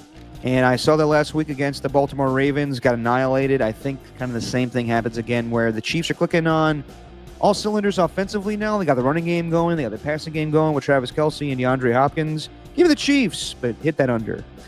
We go to Buffalo. I keep doing this. It's not in Buffalo. It's in Indianapolis, but the Buffalo Bills are going to Indy. Bills will be without Keon Coleman. He's got a wrist injury, and I don't know what's going on. Is Amari Cooper playing in this game? I think he may be back from his wrist injury. Not 100% sure. I think he is. Okay, so the Bills are 4-point favorites, over under 46.5. Who are you taking? I'll lay the points with the Bills and give me the over. I'm going to go with the Bills as well, but I'm going to go under just because the Bills don't have all of their offensive weapons, but I think they come away with this game. Do you see that moment with Kevin O'Connell and Anthony Richardson? Yeah, where he said, you're the best, you want to be one of these best players in the league. Yeah, I thought that was cool, good. Man. That was cool. That was a cool moment. I don't know. That also tells me that the Vikings were trying to get Anthony Richardson at one point. All right, and then we go to Tampa for the 49ers and Tampa Bay Buccaneers. Christian McCaffrey is back. Buccaneers coming off a short week, playing Monday night. Niners coming off the bye, 6.5-point favorites, over under 50.5. To be honest, I'm surprised this line hasn't moved at all. It's stuck at 6.5 since the lines were set, but still, I'm going to lay the points with the 49ers coming off the bye week. Buccaneers still haven't had a bye week, and I'll take the under because I think it's a pretty high point total. I'm going to go over. I think the Niners maybe get in the 40s in this game. And yeah, I will take the Niners and lay the points with them. All right, probably the best game of the morning. Pittsburgh Steelers coming off a bye, go to Washington, take on the Commanders. Marshawn Lattimore will not play in this game. He's still dealing with the hamstring injury, so he won't make his Commanders debut. The Commanders are 2.5-point favorites, over under 44.5. I'm going to take the under, and I will take the Steelers to win. I'm doing the exact same thing. I think that I keep talking about it, and I haven't seen it yet, but there's got to be a game where Jaden Daniels looks like a rookie. And arguably the best defense will make him look like that this week, in my opinion. Then we go to L.A., where it's going to be Will Levis coming back for the Titans to take on the Chargers. Chargers are 7.5-point favorites, over under 38.5. Titans have sucked against the spread this year. They are just 1-7 against the spread. They can't even cover that number. I'm going to lay the points with the Chargers, and I'll just take the over because I think the Chargers are going to win, but I also think the Titans might pick up a couple of garbage time touchdowns. I'm going to go with the over as well, and I'm laying the points with the Chargers. I think the passing game has got things going right now with Justin Herbert, Quentin Johnston back, and they're running the football pretty well, but now they're throwing a little bit in the air now. So, yeah, give me the Chargers. Justin Herbert's playing like a future MVP. I'm not saying an MVP not right this now, year, but maybe next year. Maybe next year when he gets like a full receiving core and, he could put up the numbers that are MVP worthy. And maybe when Lamar Jackson's not just absolutely torching it this season. Yeah. But I think he's looking like a future MVP right now. Herbert's looking great. No, he's looking great, and maybe we'll see what happens this offseason. A lot of stuff going on with maybe T. Higgins being the guy that the Chargers want. I also have to concede. I was totally wrong on Sean Payton and Jim Harbaugh. Those guys are really good coaches, and they're really improving both teams. Which so I was dead wrong on both of them. Yeah, which may push the urgency of the Raiders to get a coach that can compete with those guys. Then we go to Arizona. The Jets are coming off a Thursday night game last week, so pretty much a 10-day, thing, Yeah. mini bye. They go to Arizona. The Cardinals have looked really good the last few weeks. Then they've won 3 in a row. But the Jets are 2-point favorites, and the over/under is 46.5. Pretty interesting. This thing was first. It started as a pick'em, and clearly, I think a lot of people were going with the Jets because they feel like their offense can feast on the Cardinals. That's why I'm going to take the over in this one. I think both offenses are gonna light it up in here, and I don't know how you could take the under. And I am going to take the Cardinals to win at home. Alrighty. Because I think that performance in the fourth quarter or the second half that they had, I think the Jets are not that great. Cardinals stink, but I think the Cardinals offense is just humming right now. So yeah, give me the Cardinals, give me the over. They are, but I think having 10 days to prepare, this may be stupid of me. I like the Jets. And if they don't win this game, it's over. So they have to win this game. It's pretty much do or die for them, in my opinion. You can't have 7 losses. And with their schedule down the stretch, it's going to get much harder. So they have to win this game. I'm taking the Jets to win. I'm laying the points, and I think the way they win this game is it has to be a defensive slugfest. So I'm taking the under. Wow. Then we go to Dallas, where the Philadelphia Eagles are taking on the Dallas Cowboys. The Eagles are 100% healthy, despite Nick Sirianni putting his foot in his mouth when it came to Jalen Hurts maybe having an ankle injury. You see that yesterday? Oh, I did. Oh, boy. He may get fined for that one. Basically, the reporter was like, so what's the deal with Jalen Hurts this week? And he was like, oh, yeah, he had an ankle injury. And they're like, wait, it wasn't a rest day? I mean, no, I was talking about somebody else. Don't mind me. And then one of the Eagles reporters came out and said, actually, Jalen Hurts has been nursing a minor ankle injury, but it's not on their injury report, and the Eagles are good to go. So, by all means, which, to me, like, I don't know, you could lie. It doesn't matter to me, honestly. But the Cowboys are banged up. It sounds like maybe Micah Parsons is coming back. Not 100% sure on that one, actually. No Dak Prescott. He's out the next 4 weeks with the hamstring injury. He's on IR. It's Cooper Rush going for the Cowboys. But I'll go first here. I like the Eagles, and I like them big. I'll lay the points, and I'll go under. I should say this beforehand, the Eagles are favored by 7.5, or actually just 7. And the over/under is 43.5. So I think the Eagles are going to beat them so bad that the Cowboys are going to be forced to make a quarterback switch in the second half. I think that's what's going to be happening. So Trey Lance. I'll take the over in this one. Dude, this is crazy. So if you look at the injury reports for each team, like normally you got anywhere ranging from 15 to 25 guys, and this includes the injured reserve. This includes guys who are questionable, maybe out. All those sorts of things. So it's a pretty wide range. The Eagles don't have anyone on the injury report outside of IR. That's crazy. Yeah. Fully healthy. Damn. They're good to go. Yeah. So that's why I'm going to lay the points with them and give it the over. Yep. They once you're fully healthy and the Cowboys are banged up. Yeah. All right. Sunday night game. The Lions go into the Houston Texans, and the Lions are 3.5-point favorites. Over under 48.5. Man, I'm inclined to take the Lions. I really am. And I actually did in our pick'em pool that you and I are in. The league that I won last week, by the way. Oh. But God, what if the Texans surprise some people? What if this is where they've been hearing the noise? Texans aren't the same as they were last year. CJ Stroud in a sophomore slump, and they do it against this Lions team. Nah, fuck it. Lay the points with the Lions and give me the over. Alrighty. I am going over on this one because you kind of have to with these offenses. Although the Texans' offense has been kind of rusty a little bit, and they have to adapt without Stephon Diggs. However, my strategy always is the team that has the upper hand is usually the one that has more rest. Right. And so the Texans played last Thursday night. I think that they have to win this game. And I think the Texans' defense can do things to stop the Lions' running game and then get to Jared Goff a little bit. So I'm going to go over, and I am going to take the Texans to win this game.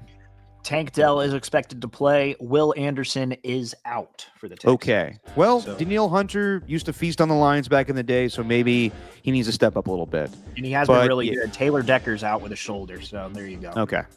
Well, there you go. No Rodrigo. And I don't know if Zadarius Smith will make his debut against the Texans. Says He's questionable with personal. questionable. Yeah, Yeah, that may just whatever be that because he is. hasn't practiced enough. But then again, you're a pass rusher. Just go out there. So I think he'll be out there. Then the Monday night game, Miami taking on the LA Rams. Tyreek Hill popping up with a wrist injury now. What's up with these wrist injuries for receivers? Your wrist hurts. Come on. Rams are 2-point favorites, over under 48.5. I just think the Rams are humming right now, and look, man, I think a lot of these NFC West teams are like, finally, we could topple the 49ers here and potentially win the division. That's why I'm kind of going with a lot of these NFC West clubs. But I'm going to do the same with the Rams. So lay the points with the Rams, and just because it's a night game, I think it could be entertaining. Give me the over. Same thing for me, my man. It will be fun. I think Tyreek Hill ends up playing a lot of offensive points, obviously. And, yeah, I see the Rams pulling away with this win. So, yeah, give me the Rams, lay the points, go over. And a big game for Puka Nacua to make up for him not having anything in the last game for punching that guy. I also have an idea. Instead of a tiebreaker, how do we normally sort out the tiebreakers whenever you and I are tied? We haven't been tied this season. We haven't. So by all means, lay it on me. Why don't we just guess the point total for that game? Okay. Closest wins. All right. What do you got? I'm going exactly on that over under. I'm going 50. Ah, shit. That's what I was going to do. Because I see this being a 27, or I could see this being a 27-23 game. Yeah, I was thinking 30-20. All right, you know what? I'll go 57 then. All right, so let me write that down. All right, so 50 for you, 57 for me. All right, and there you go. That is your picks for week 9. All right. I was trying to elongate that so the music would sync up perfectly. Real quick, Steven, we haven't talked about the Warriors enough yet because you've been focused on football, but damn. They've impressed me. They have. I think this team looks a hell of a lot better than they were a year ago.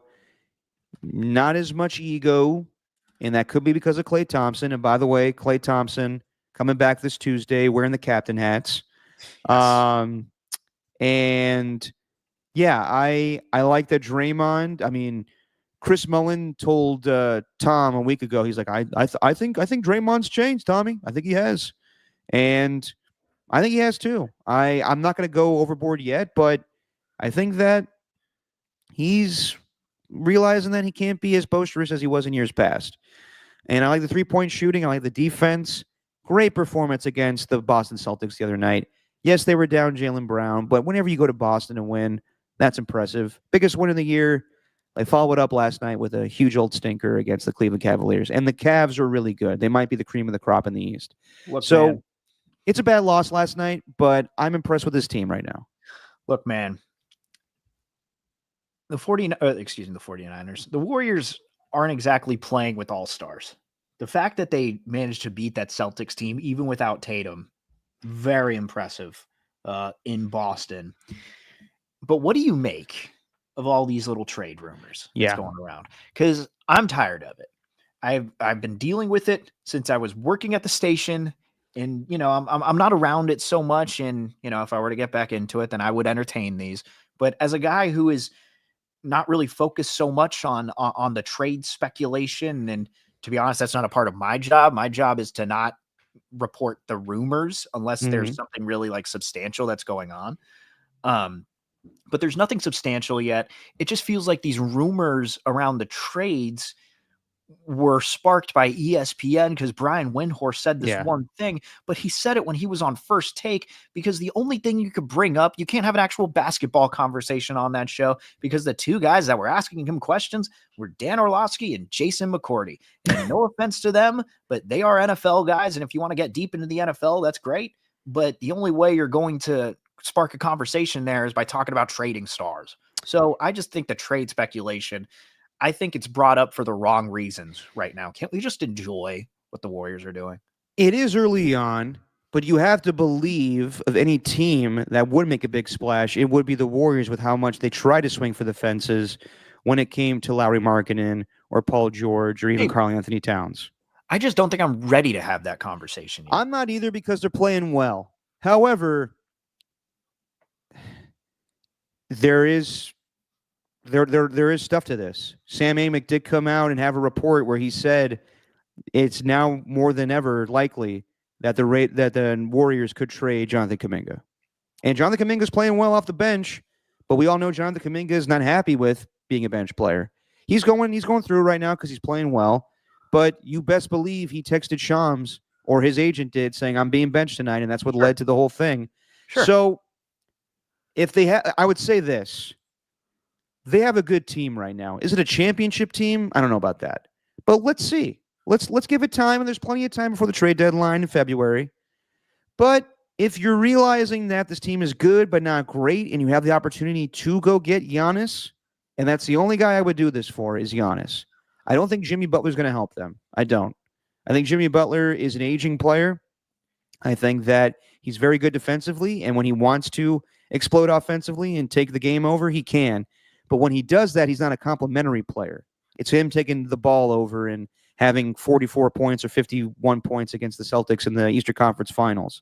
He wouldn't be the man on this team. And I think that would rub people the wrong way or rub him the wrong way. I can't imagine him and Draymond having just the easiest time together. Right. So I wouldn't do Jimmy Butler. If Giannis, and I find this hard to believe with Milwaukee, if they would trade this guy away, but if it came to the point where Giannis made a trade demand and wanted to go to the Warriors, and the Bucks were like, all right, give us Kuminga, give us Moody, give us Pods, and give us a bounty of picks, yeah, I would do it. Be a weird fit, I think, to be honest. Really? Yeah, to be honest. I think it would be a pretty weird fit. What did I do? Be honest. Well, it's just this team, and what we've watched is obviously Steph Curry is Steph Curry, but there hasn't been like one star on this team. Buddy Hield's been the leading scorer, but you can make the argument that the reason he is because he's always getting open looks due to what the team is doing. It just feels like they're moving the ball. They are playing good, solid team defense. Everyone knows where to be. I haven't seen Giannis in that type of offense before. And though it's Giannis Antetokounmpo, and you should trade for Giannis Antetokounmpo, and I'm not gonna hate on the trade, but I do wonder how that would fit. And I also wonder, based on what we've seen from the Nuggets and the Celtics, are we in this generation of NBA where trading for a superstar automatically gets you a championship? Because it hasn't worked out so much with these other teams. Look at how look at what the Bucks did for Drew Holiday, and now look at who is winning championships. I think that I think we're just so. I think conventional wisdom is, you trade for a superstar. That superstar is going to help you make the push in the playoffs. I don't know if that's the case anymore. I don't know, and it's kind of what everyone's go-to is. And I don't think the Warriors are a championship team with the current roster as constructed, but is it trading for a superstar that they need to do? Or maybe trading Jonathan Kuminga and a draft pick for, a decent enough small forward who can bring you something to your depth. I don't know, because I haven't seen Giannis play in an offense that is predicated on ball movement. Right now, it's your turn, my turn. Hey, Dame. Hey, Giannis, go get me a bucket. Yeah, but that may benefit him, though. It could. And he's a big ISO player. But we saw how long it took for the Warriors to get used to playing with Kevin Durant. It took them a little bit. That's why I don't think, with as high profile as those guys are, Giannis and Jimmy Butler, I don't think a deal gets done with either of those guys before the trade deadline. I think that's just too big of a deal to make. Now, Kevin Durant was traded to the Phoenix Suns at the trade deadline, but I just think for how, those guys are the faces of their franchise, and Kevin Durant was for the Brooklyn Nets. So maybe it does happen, but I just think that's too hard to do during the season. Right. And we got to see what this Warrior team looks like. You could be right, Steven. Now, the Celtics was primarily homegrown talent, but they did trade for Drew Holiday. So, and you could just make a piece or here, and maybe that's moving off of Kuminga. But, I would say let's wait and see. let's see how the Warriors do tomorrow against OKC, and we'll go from there. Right. But yeah, I mean, I know that this owner probably would love to have Giannis, but yeah, I this team is playing well right now. They're playing really good basketball. It's Yeah. fun. I know. It's fun. Do you see the latest thing with Giannis too? No. Video that's going viral right now. He's talking to someone off camera. I don't know if this is like a teammate or a player, but I don't know. He just seems real frustrated. Whenever the ball swung, they were driving and kicking. They got so many wide open threes. They got in the paint. Hey, man, if you don't want to be here, you can leave. If you don't want to be here, you can leave. I'm being honest with you. No one knew who he said that to. Hmm.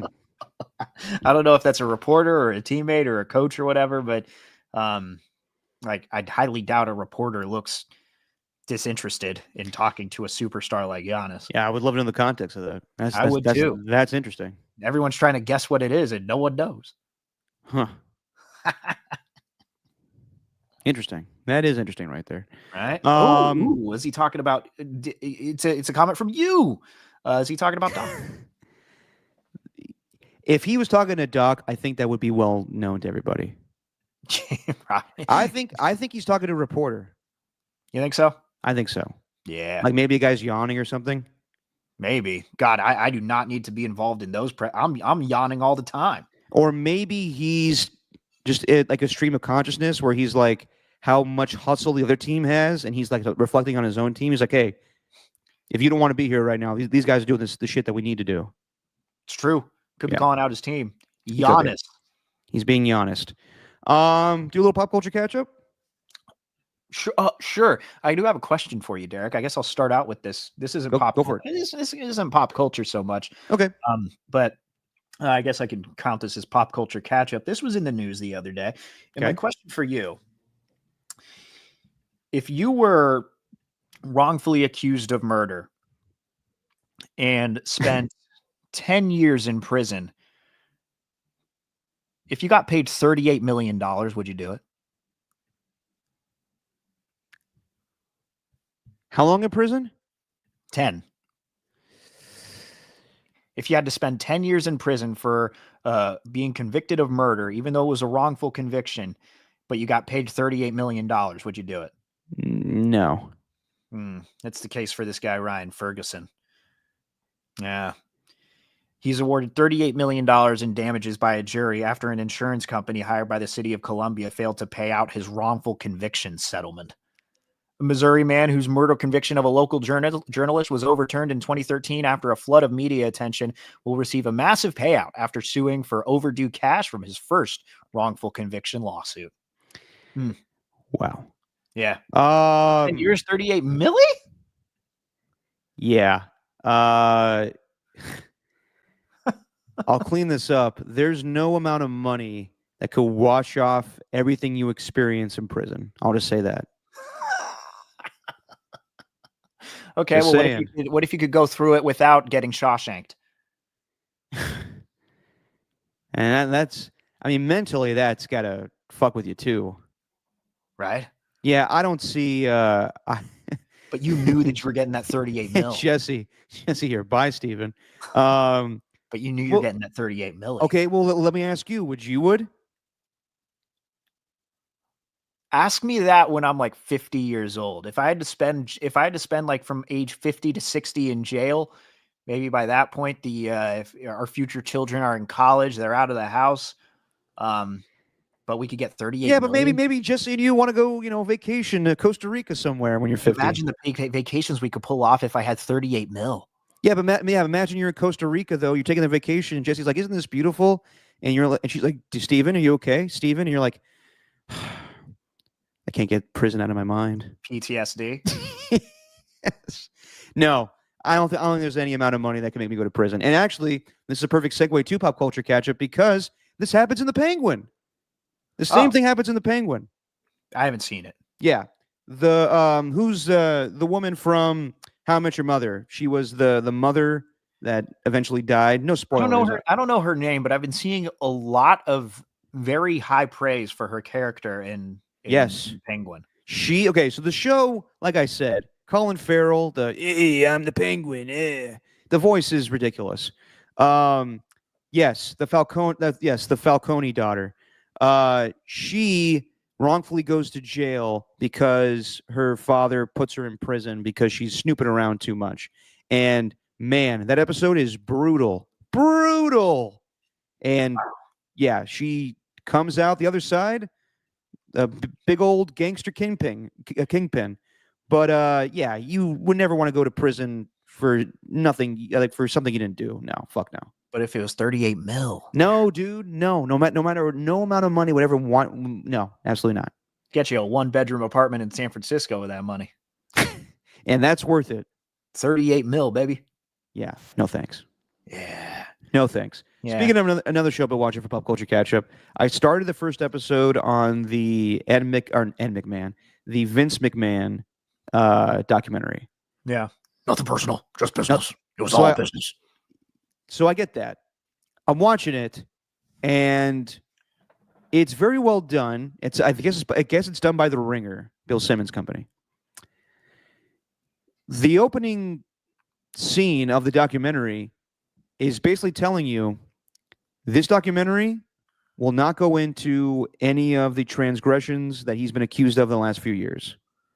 And as far as I know, it's the first episode, but they make it seem like all of this stuff that's happened recently, we can't get into because he wasn't a part of that interview process. They interviewed them, all of the people in, I guess, the summer of 2021, and all the stuff that came out about Vince McMahon being very weird and vile with his staff and sex trafficking.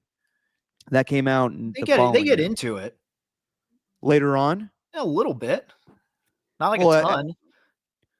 But like, see, I mean, like, to me, that's tough to do because you have all these interviews set up already, and you have the footage.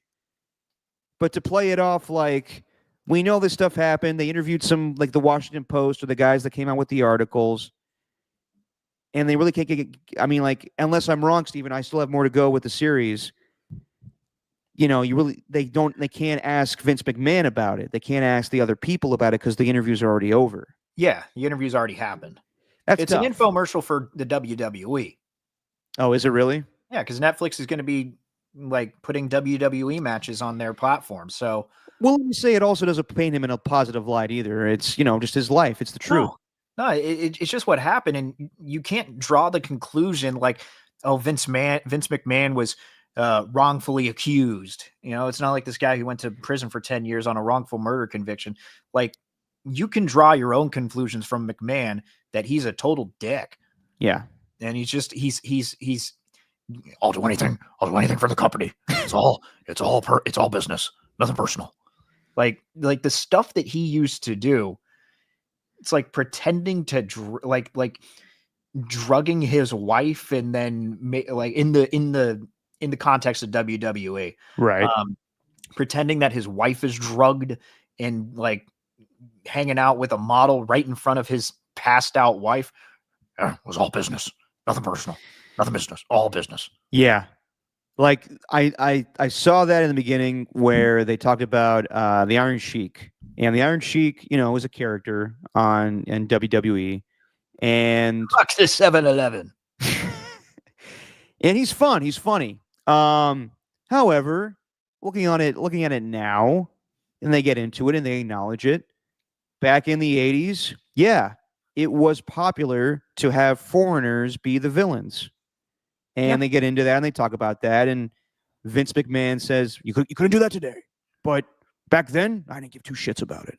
Yeah. And yeah, that's all business. Just business. It's all about business, which I totally get. It's just like you watch and you're like, ugh, man. And I never got into wrestling. Like, I don't frown upon it. Like, I understand it's a different form of art in a way.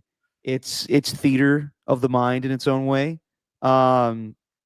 It's not real, but like, man, you see like, and I'll watch more of it because it's well done. I'll get into it more. But like, when the whatever journalist walks up to the wrestlers and asks, so you guys have razors, right? That's how you're able to get all the blood. Like when you punch somebody, you got razors on your knuckles. And the guy's like straight up asks him like, so is wrestling fake? And the guy like slaps him. He's like, how dare you ask that? And then Hulk Hogan goes on Richard Balzer's talk show and drops him, and his head's bleeding. It was a different time and era, man. Like wrestlers, while it was fake, they were gonna fuck with you if you dare question that it was fake.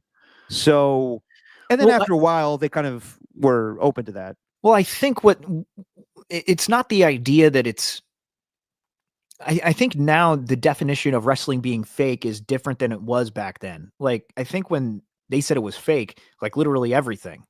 Like, look, man, say whatever you want about wrestling and the kayfabe idea, but like the physical toll that it took on those guys was very real. And I think that's why they were so offended by it. I'm not saying it's predetermined. It's not fake. Sure, it's predetermined, but that's kayfabe for you. And it's just entertainment. But the physical toll that their bodies go through, like some of the things that Vince McMahon's son was doing, Shane O'Mac, just insane. Like and look at, I don't know, look at Mick Foley, aka Mankind, aka Dude Love, aka Crazy Jack, or whatever his name was, Cactus Jack. I almost said Simple Jack. Like, just look at the pain that those guys have been through. I think it's warranted when people call it out for fake, especially with the way the news was covering it at that time. So no, but I when like that stuff, I would love to know. Like, show me the process of how fake it is. Like, obviously, it's predetermined. It's fake in some aspects, but like the physicality of it is real. Yes, like Hulk Hogan talks about all these surgeries I had to do. Like, yeah, it's real in that aspect. But yeah, no, I'm gonna watch the rest of it. I just find it interesting though that they acknowledge right away, if you're expecting this to be about Vince McMahon and all that stuff, it's not gonna be in here. Which is it's bold to do, because I think most production companies would be like, well, shit, how do we tell the real story then if we don't have this? Right. Like most directors would be like, we have to get on camera asking Vince McMahon, is all this stuff true? And if he gets pissed, he gets pissed. But they don't have that. But Netflix hasn't really been a big kind of gotcha documentary platform, has it? You're right. Like you're right. That's more like HBO and stuff. Yeah. Like Netflix has kind of been propping up even these Untold series. Like Baker Mayfield, or not Baker Mayfield. Sorry, they're very Johnny similar. Johnny Manziel. Like even the Manti Te'o stuff. Like I don't know. It's just, if you're going into it expecting that, then yeah, don't watch it. But if you enjoy wrestling and you kind of like to witness the history of what Vince McMahon has done for that company, like literally the WWE wouldn't be what it is today without him. And that's absolutely true. But it doesn't paint him in the best light either. He kind of digs himself his own hole. Yep. So my business hole. This is the hole where it's all business. Nothing personal. So yeah, I'll keep watching that. Anything you've been watching lately, Steven? You want to get in for? Well, I mean, talking about wrongful convictions. The show Blackbird I've been watching. What's that? It's on Apple TV. It's with Taron Egerton. Yeah. Where it's not like he went to jail on a wrongful conviction. Why he went to jail is warranted. But the whole point of it is, I haven't gotten past the first episode. I literally just watched the first episode yesterday. And the first one is they basically give him a deal. Like, you either get transferred to, God, what was it called? Not a correctional facility, but you basically transferred to this place where we put all the insane people, and you get a confession out of this serial killer, then we'll reduce your sentence. And that's pretty much the premise of the show. All right. So, and it's pretty well done so far. Everything Apple TV does is really well done. Yeah, I need to be watching more of Apple TV stuff. Yeah. Speaking of which, one of the best shows in recent years, Severance, coming back this January. Ooh, nice. Yeah, I can't wait for that. You saw that? Yeah. Really good show. Really good show. Yeah. Before we get out of here, I wanted to bring something up with world events. Look, I know I don't talk about politics a lot, because I just think that, like I said last podcast, I think we're too divisive right now. But one thing I really don't like that's going on in our country and all over the world right now is a rise in anti-Semitism. And look, if you are for pro-Israel or you're pro-Palestinian, whatever you choose, does not give you the excuse to be anti-Semitic, in my opinion. And what happened the other day in Amsterdam was horrible. Stephen, you know about it. It was a soccer match between Israel and what was the other team? I guess Amsterdam. Yeah. And basically, it's being described as a Jew hunt. About 20 to 30 people were hurt because people were going after Israeli fans. And I don't like how this is kind of being swept under the rug right now. Where I live in Oakland, there is a coffee shop not too far from me called the Jerusalem Cafe. And a man and his child were going in there just to get some coffee. The man had a Star of David on his chest. He was wearing a shirt. It wasn't a Israel flag or anything. It was just the Star of David, which is symbolic for Judaism. And he was told to leave. He couldn't be in there because he had that on his chest. And I look, like I said, whatever way you stand on the Israel and Palestine thing, I just don't care for the anti-Semitism that comes along with it. It's not an excuse to be that way. So, yeah, I'm Jewish. I don't like it, and yeah, that's all I have to say about that. Yeah, it's just getting worse, and it's scary.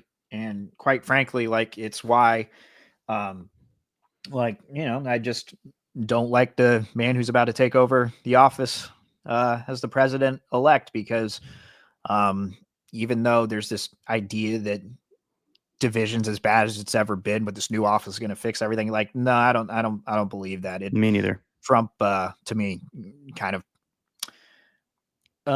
should I say, amplifies those who have that part in their system where they feel like they could just call people out for their religion or their race. And it is a global thing. It doesn't just happen in America. And yeah, what happened in Amsterdam was just gross.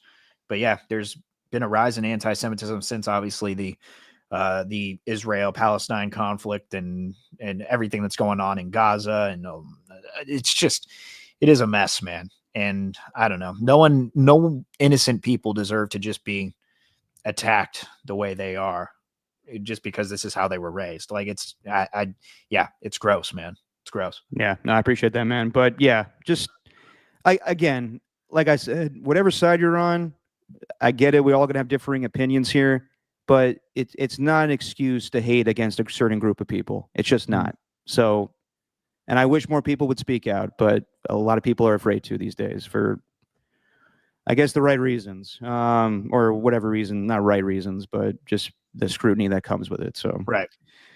I'll say that. All right. On a lighter note, Stephen, Klay Thompson, this is a transition. Klay Thompson coming back to the Bay Area on Tuesday night. I will be at Harmonic, and I'll probably be attending the game. So, can we do Wednesday next week so we can react to Klay's return? Of course. All right. We'll see you guys on Wednesday. And yeah, thanks for stopping by. Thanks to Ernie 2 and a lot of fake Derek Papas, and Jesse and AJ Cruz. Thanks as always, everybody. We'll see you guys on Wednesday night. Steven, say what we always say. I literally just looked up Klay Thompson in the Twitter search bar, and I just saw the Dallas Mavericks post a couple of photos of Klay, calling him Captain Klay. You're not allowed to do that, Dallas Mavericks Twitter. You're not allowed to do that. That's just our opinion, man.